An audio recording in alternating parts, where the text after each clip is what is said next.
انہوں نے کہا کہ ظاہر ہے اپنے آم کے باغات ہیں، اچھے پھل ہیں، تم لیتے جاؤ۔ دیکھیں ایک یہ بھی رویہ ہے، آم بھر کر کے دیا، کہا لے کر کے جاؤ۔ جب وہاں پہنچے تو وہ شخص سوچا یار میرے گاؤں کے آم ہے، میں اپنے پڑوسیوں کو دے دیتا ہوں۔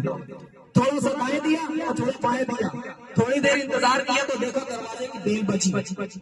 جب گھنٹی بجی تو باہر تشریف لے گئے تو دیکھا کہ دونوں پڑوسی دروازے پر کھڑے ہیں۔ کہا کیا ہوا؟ کہا یار جب تم نے آم دیا ہے نا بڑے ٹیسٹی ہیں۔ کہا بڑے ٹیسٹی ہیں لیکن بل آپ میرے ساتھ میں نہیں دے گا۔ حضرات یہ طریقہ بل آم تو بھیجے لیکن بل کتنا ہوا؟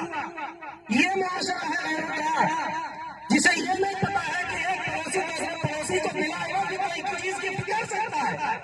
اور ایک معاشرہ یہ ہے کہ ایک شخص ایک بہترین ملک سے نکلا اور پاکستان پہنچا اور وہاں کے پھل بڑے اچھے تھے تو ایک بیٹی ایک صندوق میں پورے پھل بھر کر کے وہ پاکستان لے آ کر کے پہنچا، اور جس گھر میں پہنچا وہاں دہلی سے ایک مہمان آیا ہوا تھا اور وہ فوراً ہی روانہ ہو رہا تھا۔ تو اس گھر والوں نے سوچا کہ ہم تو اچھا پھل استعمال کرتے ہی رہتے ہیں، یہ مہمان جا رہا ہے اس کو پوری پیٹی ہم دے دیتے ہیں۔ وہ گفٹ کر دیا اور وہ لے آ کر کے آیا دہلی جس مکان مالک کے گھر میں رہتا تھا اس کو لے آ کر کے گفٹ کر دیا۔ جب مالکن نے دیکھا تو کہا اس میں کیا ہے؟ کہا پھل ہے۔ اس کو کھولا، کھولنے کے بعد کہتی ہے یار بڑے اچھے پھل ہیں۔ اس کے پاس ایک ہمسائی آئی ہوئی تھی، وہ بیٹھی ہوئی تھی، وہ بیوہ تھی، اس نے بھی کہا کہ پھل بڑے اچھے ہیں۔ اس نے مالکن نے کہا کہ کام کرو تم ہی لے جاؤ، تو کھا لینا، تمہارے بچے کھا لیں گے۔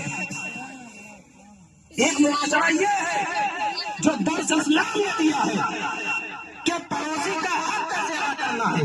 حضرات محترم بہت بڑی فضیلت آئی ہے پڑوسی کو۔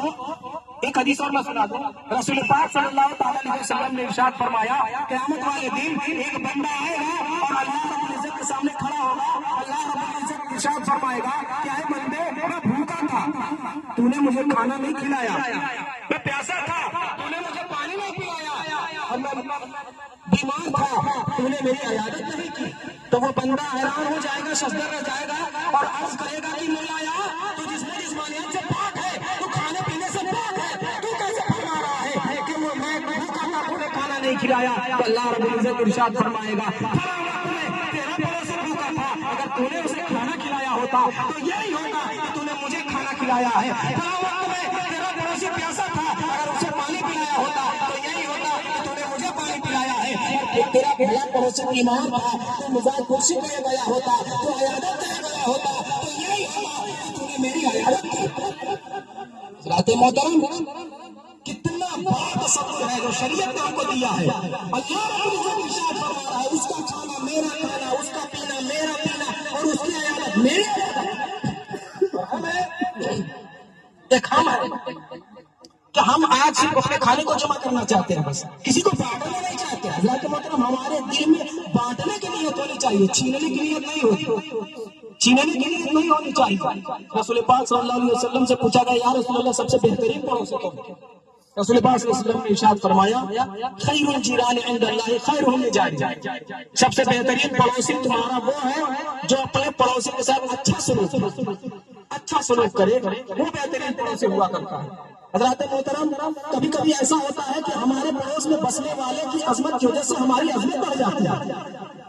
ایک عورت حضرت عبداللہ بن طاہر کے پڑوس میں رہا کرتی تھی، جب اس کا مکان بکنے لگا کسی وجہ سے تو خریدار جب آنے لگے تو وہ پوچھتے تھے کہ عورت تو اپنا مکان بیچے گی، بڑے اچھے لوکیشن پر کا مکان ہے، ہم اس کی منہ مانگے قیمت دیں گے۔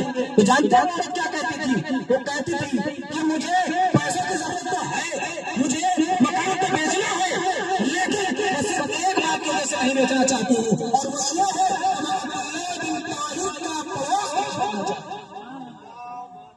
حضرت عبداللہ ابن مبارک بہت بڑے فقیہ، فقہ کی بڑی بڑی کتابوں میں ان کا نام ہے۔ وہ جہاں پر بستے تھے ان کے گھر میں ایک شخص تھا، کسی وجہ سے وہ پریشان ہو گیا، وہ بھی اپنا گھر بیچنے لگا۔ جب خریدار آئے تو کہا کتنا ریٹ لگا؟ کہا 2000 دینار لگائے۔ کہا 2000 دینار؟ اس پورے سوسائٹی میں 1000 سے زیادہ کسی کی قیمت ہے نہیں، اور تم کہتے 2000 دینار؟